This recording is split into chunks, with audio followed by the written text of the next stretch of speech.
27 gradus xona harorati.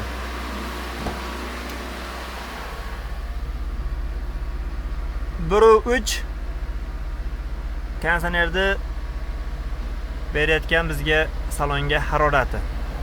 Nexus 2 Sonstramblyor hamma so'ragan o'sha dimlanib qolmaydimi deb so'rashadi-yu, mana terilab ishlayapti, konditsionerlar ideal holatda. Xullas, o'tgan yili 0 dan sinovga qilib zapravkalarni qilib bergandik. Remenlarni chop qo'yishgan ekan. Hozir remen qodadik, joyiga remen taxtik, ishlatdik. Xudo xolasa ideal holatda ishlayapti. Hech qanaqangi muammosi yo'q, quyon chiqib ketib qolgani yo'q, boshqa bo'lgani yo'q. Terilab ichkari muzdek bir turgan joyida yursa bu minusga o'tadi, xudo xolasa. Konditsioner bo'yicha xudo xolasa aloqaga chiqib kelaverasizlar.